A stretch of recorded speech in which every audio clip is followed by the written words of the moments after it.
রমজানের শেষ দশকে শুধুমাত্র আছে লাইলাতুল কদর, আর যুলহিজ্জার প্রথম দশকে তিনটি আছে। এক কুরবানি, দুই আরাফা, তিন হজ। এই জন্য যুলহিজ্জার প্রথম দশক রমজানের শেষ দশকের চেয়ে উত্তম। সম্মানিত দিনী ভাই বোন, মনের সাদে কুরবানি দিবেন না, 7 ভাগে কুরবানি দিয়েন না। যদিও খুলনা বাঘেরহাটের আলেম ওলামা বলেছেন, কে বলেছে 7 ভাগে কুরবানি চলবে না? 7 ভাগে কত হাদিস আছে। 7 ভাগে কুরবানি দিয়েন না। আকিকার সাথে কুরবানির কোনো সম্পর্ক নেই। কুরবানি প্রত্যেকটা পরিবারের পক্ষ থেকে একটা দেন। আকিকার সাথে কুরবানির কোনো সম্পর্ক নেই। আকিকা 7 দিনের দিনই দিতে হবে। 14 দিনে চলে না, 21 দিনে চলে না, জীবনে একদিন আকিকা চলে না। 7 দিনের আগে বাচ্চা মারা গেলে আকিকা লাগবে না। আকিকার পশু কানা হোক, ন্যাংড়া হোক, খড়া হোক, 2 মাসের হোক, 6 মাসের হোক, তাতে আসে যায় না। আকিকা ছেলের বাপকে দিতেই হবে। চাঁপাই নবাবগঞ্জের ভাষা তো ও তো দিবে ওর বাপকে দিতে হবে। আকিকা দিতে হবে। কুরবানি এমন নয়। কুরবানি হচ্ছে নেকির কাজ। কুরবানি মানে পৃথিবীর মানুষ দেখো দেখো দেখো, কুরবানি মানে চোখ ভালো ভালো ঠিকঠাক আছে কিনা দেখো। কুরবানি মানে কান ঠিকঠাক আছে কিনা দেখো। কুরবানি মানে লেজটা ঠিক আছে কিনা দেখো। কুরবানি মানে দাঁত উঠেছে কিনা দেখো। কুরবানি মানে পা খুর ঠিকঠাক আছে কিনা দেখো। কুরবানি মানে মোটা তাজা কিনা দেখো। কুরবানি মানে ফকির মিসকিন আছে কিনা দেখো। সব মিলে হলো কুরবানি। কুরবানি হলো নেকির কাজ। কুরবানি ফরজ নয়। মন চাইলে দিবেন, না চাইলে না দিবেন। অনেক বড় নেকির কাজ। আপনার নেকির কাজ ছুটে গেলে তো আপনার ব্যাপার, কে কি করতে পারে, তা ফরজ নয়। কুরবানির সাথে আকিকার কোনো সম্পর্ক নেই। কুরবানির গোস্ত ফকির মিসকিনে খাবে, আকিকার গোস্ত আপনি খাবেন কি গ্রামবাসী খাবে সেটা আপনার ব্যাপার। আকিকার গোস্ত আপনার নিজস্ব গোস্ত, এখানে বিবেচনার কোনো সুযোগ নেই। বলছিলাম সম্মানিত দিনী ভাই বোন, যুলহিজ্জার 1 থেকে 9 দিন সিয়াম চলেন। এবার বৃহস্পতিবার, সোমবার সিয়াম। রাসূল সাল্লাল্লাহু আলাইহি সাল্লাম বলেন, পৃথিবীর মানুষ শোনে রেখো, বৃহস্পতিবার সোমবার মানুষের পাপ নাকি আল্লাহর দরবারে পেশ করা হয়। অনা উহিব্ব আইরফা আমালি ওয়ানা সায়েম। আমার মন চায়, আমাদের নবী বলেন, আমার মন চায় আমার যখন আমলটা আল্লাহর দরবারে পেশ করা হবে তখন আল্লাহ দেখুক আমি সিয়াম আছি। নেও। আমার রমজানের শেষ দশকে শুধুমাত্র আছে লাইলাতুল কদর, আর যুলহিজ্জার প্রথম দশকে তিনটি আছে। এক কুরবানি, 2 আরাফা, 3 হজ। যুলহিজ্জায় আছে 3টে জিনিস। 1 কুরবানি, 2 আরাফার মাঠ, 3 হজ। এই জন্য যুলহিজ্জার প্রথম দশক রমজানের শেষ দশকের চেয়ে উত্তম। সম্মানিত দিনী ভাই বোন, মনের সাদে কুরবানি দিবেন না, 7 ভাগে কুরবানি দিয়েন না।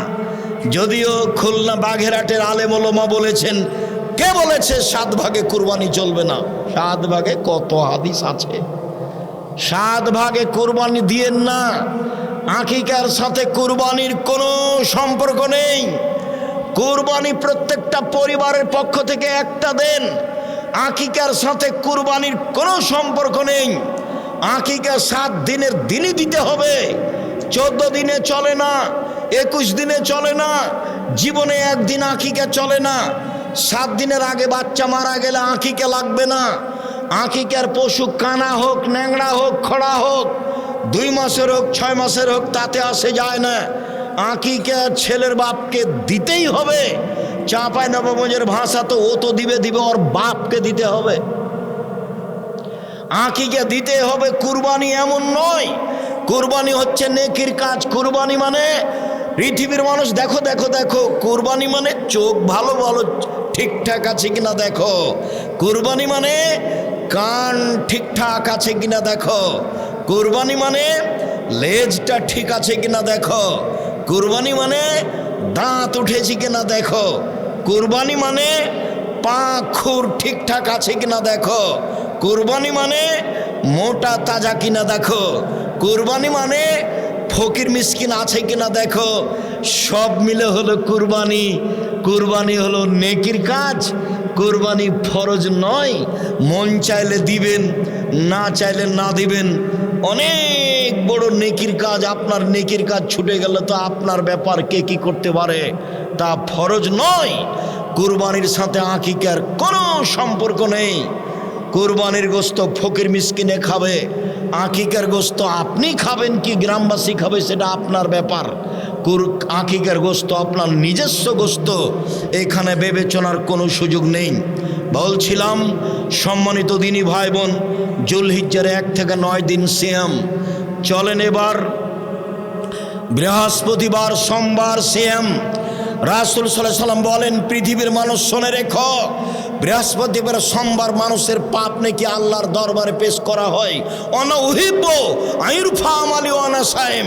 আমার মন চায়, আমাদের নবী বলেন, আমার মন চায় আমার যখন আমলটা আল্লাহর দরবারে পেশ করা হবে তখন আল্লাহ দেখুক আমি সিয়াম আছি। নাও নাও আমার রিপোর্টটা সিয়াম অবস্থায় দেখো। এই কারণে রাসূল সাল্লাল্লাহু আলাইহি সাল্লাম বৃহস্পতিবার সোমবার সিয়াম থাকতেন। চলেন শাবানের সিয়াম। সম্মানিত দিনী ভাই বোন, ওসামা ইবনে যায়েদ বলেন, আল্লাহর নবীকে আমি বললাম, আল্লাহর নবী শাবান মাসে আপনি এত বেশি সিয়াম থাকেন কেন? তখন আল্লাহ রসুল বললেন, শোনো, শাবান একটা মাস, রজব ও রমজানের মাঝে মানুষ তাতে বেখিয়াল থাকে। শোনো, শাবান একটা মাস, রজব ও রমজানের মাঝে মানুষ তাতে বেখিয়াল থাকে। অতুর ফাউলা মলাইলা রব্বিল আলামিন, বাৎসরিক রিপোর্ট আল্লাহর দরবারে পেশ করা হয় শাবান মাসে। অনা উহিব্ব আইরফা আমালি অনা সায়েম, আমার বাৎসরিক রিপোর্ট আল্লাহর কাছে পেশ করা হোক, তখন আল্লাহ দেখুক যে আমি সিয়াম আছি। আমি সাপ্তাহিক রিপোর্ট পেশ করতে চাই সিয়াম অবস্থায়। এই জন্য আমি বৃহস্পতিবার সোমবার সিয়াম থাকা ভালোবাসি। আমি বাৎসরিক রিপোর্ট আল্লাহর দরবারে পেশ করতে চাই সিয়াম অবস্থায়। এই জন্য আমি শাবান মাসে বেশি বেশি সিয়াম থাকি। আল্লাহ রাসূলের জানা ছিল না সেদিন 15ই শাবান। আল্লাহ রাসূল জানতে পারেননি যে সেদিন 15ই শাবান। কিভাবে ভারত, বাংলাদেশ, পাকিস্তানের আলেম ওলামা জেনে নিলেন সেদিন 15ই শাবান। তাই তারা কলকারখানা, অফিস আদালত, কোর্ট কাছারি, শিক্ষা প্রতিষ্ঠান সব কিছু বন্ধ করে রাতে গোসল করে আতর গোলাপ মেখে দিনে সিয়াম থাকে। একবারে নগদ মিথ্যা, ডাহা মিথ্যা। আল্লাহর নবী রিপোর্ট ধরার জন্য বেশি বেশি সিয়াম থাকেন, আর আমি মাত্র একদিন। ধর্ম কি পাগল হয়ে গেছে? धर्मों की राजशाही चांपानेर हवाई लड्डू, दोनों हाथ में लड्डू है, जो चाहे उसको खा ले, जो चाहे उसको छोड़ दे। बोल हिसाब धर्म एक जনের কথা দিয়ে চলে, যার নাম মোহাম্মদ সাল্লাল্লাহু আলাইহি সাল্লাম। শাবানের 15ই শাবানের জাল হাদিসে এসেছে 15ই শাবানে এক বছরে যত মানুষ মারা যাবে তা লেখা হয়। 15ই শাবানে এক বছরে যত প্রাণী জন্ম নিবে মানুষ তা সব লেখা হয়। 15ই শাবানে রুজি বন্টন করা হয়, এটা জাল হাদিস। কোরআন মাজিদে আল্লাহ বলেন রমজান মাসে লাইলাতুল কদরে সব কিছু লেখা হয়, 15ই শাবানে নয়। আল্লাহ বলেন কোন মাসে? রমজান মাসে লাইলাতুল কদরে। জাল হাদিসে বোঝা যায় 15ই শাবান, আর কোরআন মাজিদে বোঝা যায় লাইলাতুল কদর। শুনুন, জাল হাদিসে বোঝা যায় আল্লাহ নেমে আসেন সন্ধ্যার সময় 15ই শাবানে। নেমে এসে বলেন, কেউ কি আমাকে কিছু বলো, বলো আমি শুনবো। কেউ কি আমার কিছু চাও, বলো আমি দিব। কেউ কি ক্ষমা চাও, বলো আমি ক্ষমা করে দিব। যে যে বিপদে পড়েছে আমাকে বললেই ক্ষমা করে দেব।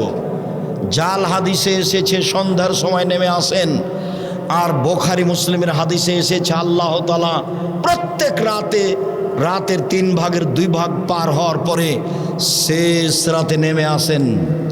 জাল হাদিসে কখন নেমে আসা প্রমাণ হয়? সন্ধ্যার সময়। বুখারী মুসলিমের হাদিসে কখন প্রমাণ হয়? শেষ রাতে। অতএব জাল হাদিসের পাল্লাই পড়ে 15ই শাবান সিয়াম থাকবেন না। যারা প্রতি মাসে 13, 14 সিয়াম 15 থাকেন, তারাও শাবানে 13, 14, 15 থাকবেন। শুধুমাত্র শাবানে এসে 13, 14, 15 থাকবেন, এই নীতি বাতিল।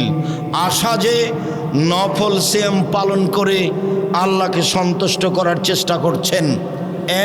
1 মুহররমের 2 দিন সিয়াম, 2 আরাফার 1 দিন সিয়াম, 3 প্রতি মাসে 3 দিন সিয়াম, 4 শাওয়ালের 6 দিন সিয়াম, 5 জুলহিজ্জার একটানা 9 দিন সিয়াম, 6 শাবান মাসের একটানা 1 থেকে নিয়ে 15 তারিখ পর্যন্ত সিয়াম, 7 বৃহস্পতিবার সোমবার সিয়াম, 1 মুহররমের 2 দিন সিয়াম, 3 আরাফার 1 দিন সিয়াম, 2 আরাফার 1 দিন সিয়াম, 3 প্রতি মাসে 3 দিন সিয়াম, 4 বৃহস্পতিবার সোমবার সিয়াম, 5 জুলহিজ্জার একটানা 9 দিন সিয়াম, 6 শাওয়ালের 6 দিন সিয়াম, 7 কোনটা ছুটেছে এর মধ্যে? বৃহস্পতিবার সোমবার 7টা, 8টা করতে পারেন। 1 দিন সিয়াম 1 দিন এমনি, 1 দিন সিয়াম 1 দিন এমনি। এটা হচ্ছে দাউদ আলাইহিস সালামের সিয়াম। 8 ধরনের নফল সিয়াম আছে। রমজান আসছে, প্রস্তুতি নেন, কম খাবেন, তাহলে বেশি ইবাদত করতে পারবেন। রমজান মাসে একটা পরিকল্পনা নেন, কম খাবো। খাওয়ার এত প্রস্তুতি নেই, ইফতারের এত প্রস্তুতি নেই, জুতা স্যান্ডেল কম কিনবো। আমি কোনো দিন ঈদ উপলক্ষে জুতা স্যান্ডেল কিনিনি, আছি তো বেঁচে। ঈদ উপলক্ষে কাপড় চোপড় কিনিনি, আছি না বেঁচে? আছি তো, এই যে আপনার সামনে তার কথা বলছে। আলহামদুলিল্লাহ, আলহামদুলিল্লাহ। সম্মানিত দিনী ভাই বোন, আমি আপনার কল্যাণ কামনা করি। দিনী বোনেরা শোনেন, 4টা কাজ করেন, জান্নাত সহজ। 4টা কাজ করেন, আপনার জন্য জান্নাত সহজ। এই খালেদা শোনো, এদিকে শোনো, আমার দিনী বোনেরা শোনেন, 4টা কাজ করেন, জান্নাত সহজ। 1 5 ওয়াক্ত সালাত, 2 রমজান মাসের সিয়াম, 3 স্বামীকে মেনে চলা, 4 জেনায় লিপ্ত না হওয়া। জেনা হয়েও যদি যায় তওবা করেন, ইনশাল্লাহ জান্নাতের সব দরজা খোলা। এই কথা মুহাম্মদ সাল্লাল্লাহু আলাইহি ওয়াসাল্লাম বলেছেন। সম্মানিত দিনী বোনেরা শোনেন, আল্লাহর নবী বলেন সবচেয়ে ভালো নারী, আল্লাহর নবী বলেন সবচেয়ে ভালো নারী, সারা পৃথিবীতে সবচেয়ে ভালো নারী কে? 1 স্বামীর সাথে কথা বললে হাসি মুখে বলে, 2 স্বামী আদেশ করলে পালন করে, 3 স্বামী বাড়িতে না থাকলে নিজেকে হেফাজতে রাখে, স্বামীর অর্থ সম্পদ হেফাজতে রাখে। এ হলো সবচেয়ে দামি নারী। 1 স্বামীর সাথে কথা বললে হাসি মুখে বলে, 2 স্বামী আদেশ করলে পালন করে, 3 স্বামী বাড়িতে না থাকলে নিজেকে হেফাজতে কন্ট্রোলে রাখে। এ হলো সবচেয়ে ভালো নারী। রাসূল সাল্লাল্লাহু আলাইহি ওয়াসাল্লাম বলেন, শোনো পৃথিবীর মহিলারা, সবচেয়ে ভালো নারী ওই যার ভিতরে 4টা গুণ আছে। 1 বেশি বেশি সন্তান দিতে পারে, 2 স্বামীর সাথে প্রেম বিনিময়ে ভালোবাসায় সব সময় প্রস্তুত থাকে, 3 স্বামী ব্যথিত হলে সমব্যথা ভোগ করে, স্বামী সমস্যায় পড়লে স্বামীর সাথে সমস্যাকে ভোগ করে, 4 বিপদ আপদে স্বামীকে সান্ত্বনা দেয়, 4 বিপদ আপদে স্বামীকে সান্ত্বনা দেয়, 4টে গুণ আছে যার, সে হলো সবচেয়ে ভালো নারী। 1, বেশি বেশি সন্তান দিতে পারে। 2, স্বামীর সাথে প্রেম বিনিময়ে ভালোবাসায় সব সময় প্রস্তুত থাকে। 3, স্বামীর সাথে বিপদ আপদে সমব্যথী হয়। 4, স্বামীকে বিপদ আপদে পরামর্শ দিতে পারে। এদিকে দেখেন, 1 মিনিট এদিকে দেখেন। আল্লাহ নবী বলছেন, খাদিজা খাদিজা শোনো শোনো শোনো শোনো, খাদিজা ধরো, শোনো, খাসিদু আলা নাফসি, আমি মনে হয় মরে যাই নাকি, আমাকে কম্বল দিয়ে চেপে ধরো, কম্বল দিয়ে চেপে ধরো, আমি মনে হয় মরে যাবো। আল্লাহ নবী বলছেন খাদিজাকে। তখন খাদিজা রাদিয়াল্লাহু আনহা বলেন কি, কাল্লা, কখনো নহে, আপনার এরকম কোনো সমস্যা হবে না, আল্লাহ আপনাকে অপমান করবেন না। কেন করবেন না? আপনি অসহায় মানুষের পাশে দাঁড়ান, এই জন্য। কেন আল্লাহ আপনাকে অপমান করবেন না? আপনি আত্মীয় স্বজনের সাথে সম্পর্ক বজায় রাখেন, এই জন্য। কেন আল্লাহ আপনাকে অপমান করবে না? আপনি মেহমানকে খেতে দেন, এই জন্য। সান্ত্বনা দিচ্ছেন স্বামীকে। কে সান্ত্বনা দিচ্ছেন? কাকে বলেন তো? খাদিজা রাদিয়াল্লাহু তাআলা না, কাকে? মুহাম্মদ সাল্লাল্লাহু আলাইহি সাল্লামকে। এরপরে বলছেন, চলেন তো চলেন তো চলেন তো, একটু আমি আমার চাচার কাছ থেকে আপনাকে নিয়ে একটু ঘুরিয়ে নিয়ে আসি, চলো চলো। তো স্বামী স্ত্রী চলে গেলেন। চাচা, হ্যাঁ কি হয়েছে? দেখেন তো আপনার ভাতিজা কি বলে। মোহাম্মদ, বলো তো কি হয়েছে বাবা। শোনেন, আমি গাড়ি হিরায় বসে ইবাদত করছিলাম, হঠাৎ কে যে আসলো, আমাকে চেপে ধরে বলছে পড়ো। আমি বললাম পড়তে জানি না। আমাকে বলছে পড়ো। আমি বললাম পড়তে জানি না। আমাকে বলছে পড়ো। আমি বললাম পড়তে জানি না। তখন আমাকে বলছে ইকরা বিসমি রাব্বিকাল্লাযী খালাক, খালাকাল ইনসানা মিন আলাক, ইকরা রাব্বুকাল আকরাম। তখন ওরাকা বলছেন, ওহো, ও তো জিবরাইল, তোমাকে তো এলাকার লোক বের করে দিবে। প্রথম কথা হলো জিবরাইল, আর দ্বিতীয় কথাটা কি? এলাকার লোক বের করে দিবে। তখন আল্লাহ রাসূল এই কথা মানলেন না, বলেন আওয়া মুখরেজিয়া, আমার এলাকার লোক আমাকে বের করে দিবে? এটা হতে পারে না। আমার চাচা চাচি খালু ফুফা কত ভালোবাসে আমাকে, তারা আমাকে জীবন দিয়ে ভালোবাসে, আমাকে বের করে দিবে মানে? যখন নাকচ করলেন, ইনকার করলেন, তখন ওরাকা বলছেন, শোনো, যার কাছে জিবরাইল এসেছে জনগণ তাকেই বের করেছে। যার কাছে জিবরাইল এসেছে জনগণ তাকে বের করেছে। তোমার কাছে জিবরাইল এসেছে, তোমাকেও কি করবে? জনগণ বের করে দিবে। বুঝতে পারলেন না কথা? কে সান্ত্বনা দিচ্ছেন? খাদিজা রাদিয়াল্লাহু তাআলা সান্ত্বনা দিচ্ছেন।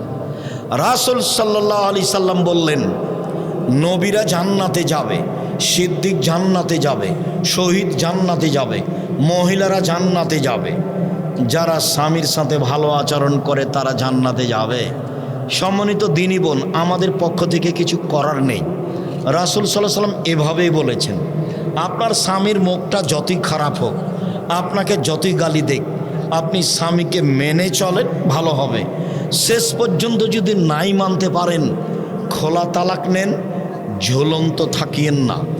খোলা তালাক নেন, ঝুলন্ত থাকিয়েন না। সবার কল্যাণ কামনা করে আজকের মতো কথা এখানেই শেষ করে বলছি, সম্মানিত দিনী ভাই বোন, এই প্রতিষ্ঠানকে মূল্যায়ন করবেন, সঠিক আকীদার প্রতিষ্ঠান। জামিয়া সালাফের জন্য দোয়া করবেন।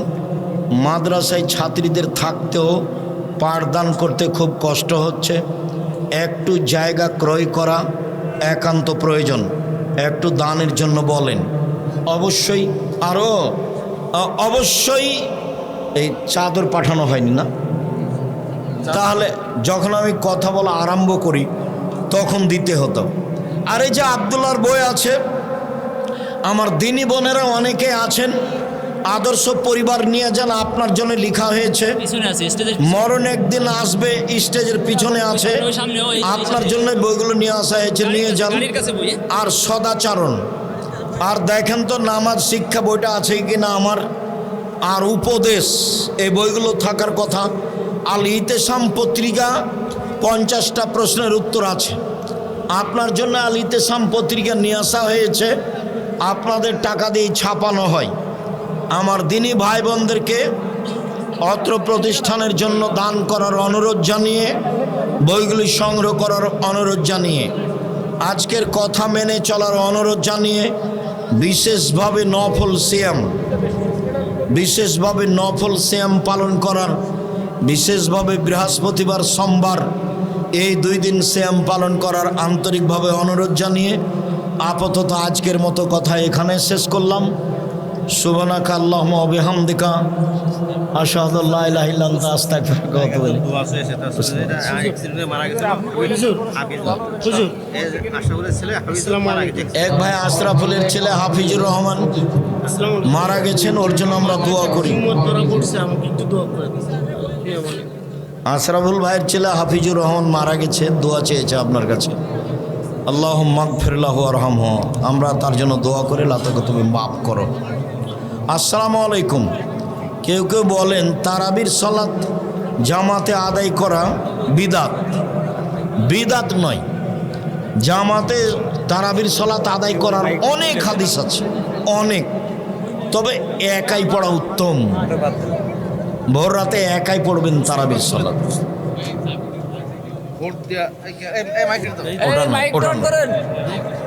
আমার স্বামী আমার কোনো দায়িত্ব পালন করে না, এখন কি আমার সন্তান কিছু চাইলে বকাবকি করে, তবে আমি কি তার স্বামীর পকেট থেকে টাকা দিতে পারবো কি? তার স্বামী তার কোনো দায়িত্ব পালন করে না, ছেলে মেয়ের জন্য টাকা পয়সা চাইলে বকাবকি করে, এগুলো তো আসলে অযোগ্য স্বামীর পরিচয়। আপনার স্বামীর জন্য দোয়া করি, আপনার স্বামী যেন তার স্ত্রী পরিবারের সাথে ভালো আচরণ করে, আর আপনি তার সংসার থেকে প্রয়োজনীয় টাকা আপনি তাকে না বলে নিতে পারেন। হাদিস বুখারী মুসলিম। আপনি আপনার ছেলে মেয়ের প্রয়োজন মাফিক আপনার স্বামীর সংসার থেকে টাকা নিতে পারেন না বলে, হাদিস বুখারী মুসলিম। চলেন। মেহরাবের ভিতর নামাজ পড়া বিদআত।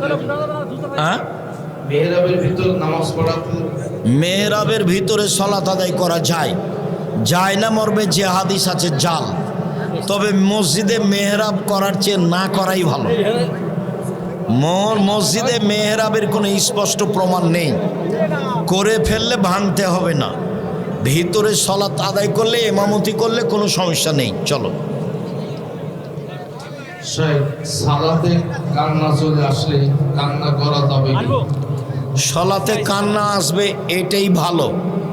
আবু বকর সিদ্দিক রাদিয়াল্লাহু আনহু সালাত শুরু করলেই হাওমাও করে কাঁদতেন। কাঁদা আসে মানে আপনার অন্তর নরম, এটা খুব ভালো। মহিলারা জামাতে জোরে আমিন বলতে পারবে?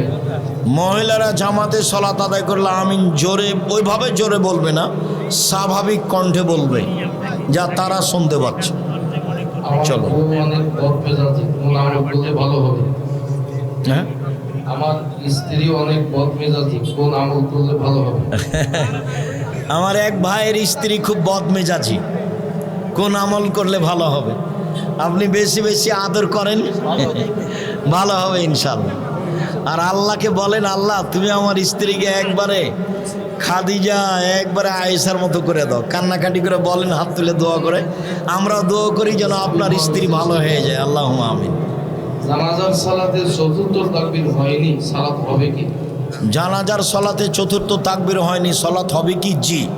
জানাজার সলাতের নাই, সহসিজদা নাই এবং সম্পর্ক নেই, যা হয়েছে হয়েছে। আমার পরিবারে 3 জন, একটা ছেলে, আমার বউ আর আমি। এখন কিভাবে কাতার করব? ওরা 3 জন, ওর ছেলে আর ও আর তার স্ত্রী। ওর ছেলে আর ও একসাথে দাঁড়াবে, আর স্ত্রী তার পিছনে দাঁড়াবে। বাপ বেটা একসাথে দাঁড়াবে আর স্ত্রী পিছে দাঁড়াবে, এভাবে সালাত আদায় করতে হবে। অনেক টাকায় মসজিদ তৈরি হয়, এই টাকার ভিতরে সুদের টাকা থাকে, এই মসজিদ কি নামাজ হবে? সুদের জিনিস ব্যবহার করা নিষেধ।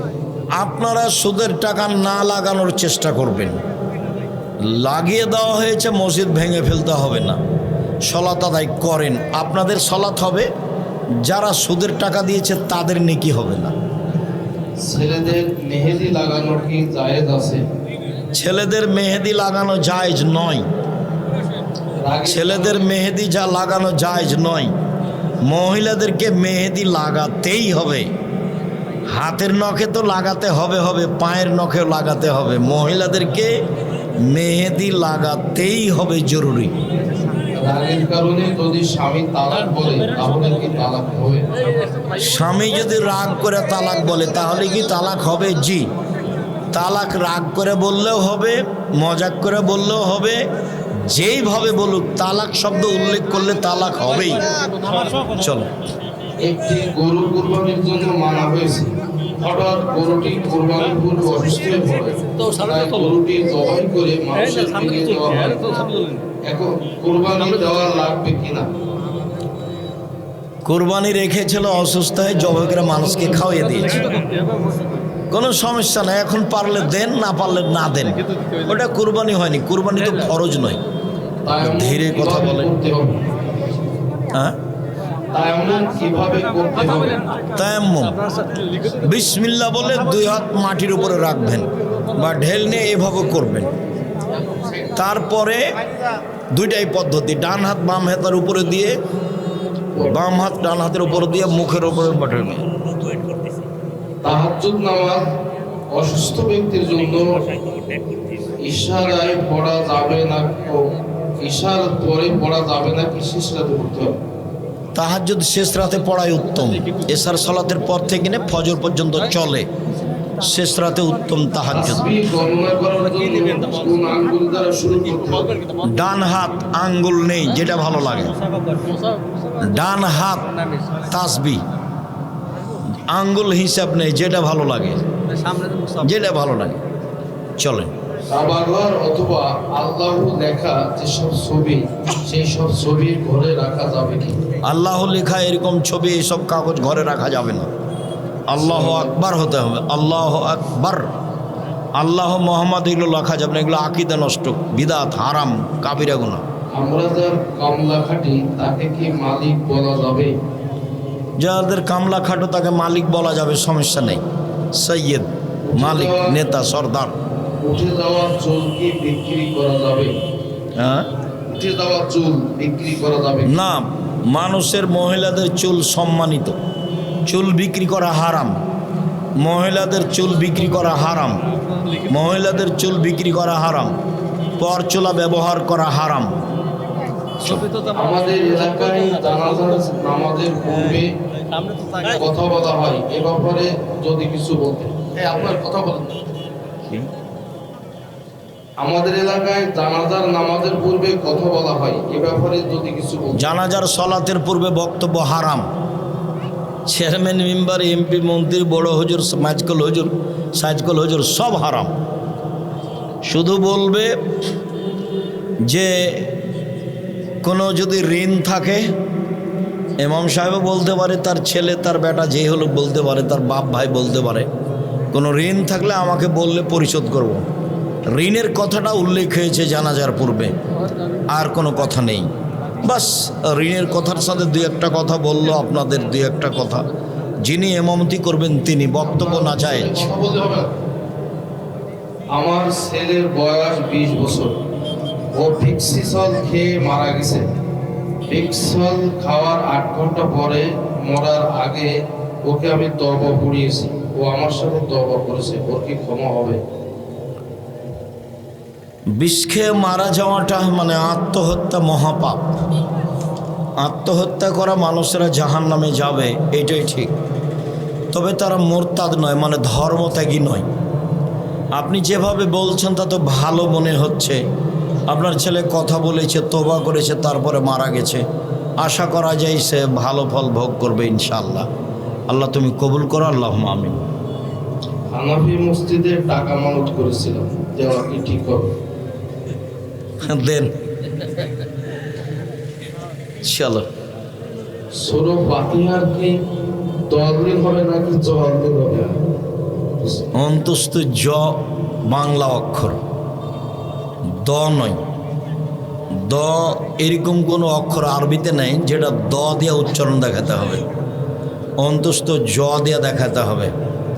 এখন কার কেমন উচ্চারণ কমবেশ সেটা ভিন্ন কথা, কিন্তু বাংলা অক্ষর হচ্ছে অন্তস্থ জ। দ নয়, চলে। দুই সিজদার মাঝে দোয়া না পড়লে কি সালাত হবে? দুই সিজদার মাঝে দোয়া না পড়লে সালাত হয়ে যাবে, ওর যে নেকি ছিল সেটা পাবে না। চলো। সাহেব, আপনার একটা ফতোয়া যে গরিব মানুষ বড় মাছ কিনলে জাহান্নামে যাবে, এই ফতোয়ার ব্যাখ্যা কি? কি গরিব মানুষ? গরিব মানুষ বড় মাছ যে কিনে গরিব মানুষ জাহান নামে যাবে ওরকম বক্তব্য না থাকারই কথা, ওটা ওরকম নেই, অহংকার। গরিব মানুষ বড় মাছ কিনলে এটা তার অহংকার প্রকাশ পেল। আর এটাকে ইনিয়া বিনিয়া যে হুজুর বলেছে সেই হুজুরের কোনো রাগ আছে মনে হয়, থাকতে পারে। ওই সবগুলোর আমরা পিছিয়ে পড়ি। জামিয়া গরিব মানুষ তার চলাফেরা পোশাক আদি সব কি হবে? গরিবের হবে। ও বাজারে গিয়ে কম দামি মাছ কিনবে, এটাই ঠিক। বেশি দামি মাছ কিনলে এটার নাম গৌরব। কেন কিনবে ও তো ঋণই পরিশোধ করতে পারে না। লিখতে সাধন ইসফুল মাইশা, মধ্যম পন্থায় খরচ করা অর্ধেক জীবিকা নির্বাহ। তো এই 1000 টাকা কেজির মাছ ও নদীর মাছ কিনতে যাবে কেন? কম দামের মাছ তো আছেই। সংসারও বুঝে, যে হুজুর তাকে উস্কিয়ে দিচ্ছে সেই হুজুর বুঝে। রাসূল সাল্লাল্লাহু আলাইহি সাল্লাম বলেছেন ইকতিসাদুন ইসফুল মাইশা, চিন্তা ভাবনা করে মধ্যম পন্থায় খরচ করা অর্ধেক জীবিকা নির্বাহ। আল্লাহ রাসূল তো ওকে এই মাছ কিনতে না করে দিয়েছে, ওটা তো মধ্যম পন্থা নয়। চলো। জামিয়া আস-সালাফিয়া কত বছর থেকে ভর্তি দেওয়া হয়? জামিয়া সালাফিয়ার 8 বছর 9 বছর বয়স থেকে ভর্তি করা হয়। 5 বছর 6 বছর বয়সে যদি ভর্তি করে তাহলে করতে পারে, বাচ্চার মা ওখানে বাসা নিয়ে থাকবে, ওই বাচ্চা বোর্ডিংয়ে রাখা হবে না। 8-9 হলে বোর্ডিংয়ে রাখা হবে, তার আগে হলে বাচ্চার মা ও প্রতিষ্ঠানের পাশে বাসা নিয়ে থাকবে, বাচ্চা নিয়ে যাবে নিয়ে আসবে। জি, জাযাকুমুল্লাহ। শুক্রিয়া, জাযাকুমুল্লাহ খায়ের। আল্লাহ আমাদের যারা মারা গেছে তুমি তাদের কবরের শাস্তি মাফ করো। আমরা যারা অসুস্থ তুমি তাদের আরোগ্য দান করো। আমরা যারা বেঁচে আছি তুমি তাদেরকে তোমার রাসূলের পদ্ধতি অনুযায়ী চলার তৌফিক দান করো। একজন মহিলা ছিলেন আমাদের মাহফিলের মহিলাদের দায়িত্ব পালন করতেন, প্রধান দায়িত্বশীল মারা গেছে, ফারুক ফরাজির স্ত্রী। একজন মহিলা ফারুক ফরাজি ভাইয়ের স্ত্রী, উনি আমাদের মহিলা প্যান্ডেলের দায়িত্ব পালন করতেন। অবশ্যই সেটা ঘাটতি আমরা আজকে বুঝতে পেরেছি, যা অতীতে বুঝিনি। আমরা তার জন্য অন্তর থেকে দোয়া করি, আল্লাহুম্মা গফিরলাহু ওয়ারহামহু, আল্লাহ তোমাকে মাফ করো, তার প্রতি দয়া করো, তার কবরকে প্রশস্ত করো, তার কবরকে আলোকিত করো। সুবহানাকা আল্লাহুম্মা ওয়া বিহামদিকা আশহাদু আল্লা ইলাহা ইল্লা আনতা আস্তাগফিরুকা ওয়া আতুবু ইলাইক। আসসালামু আলাইকুম ওয়া রাহমাতুল্লাহ।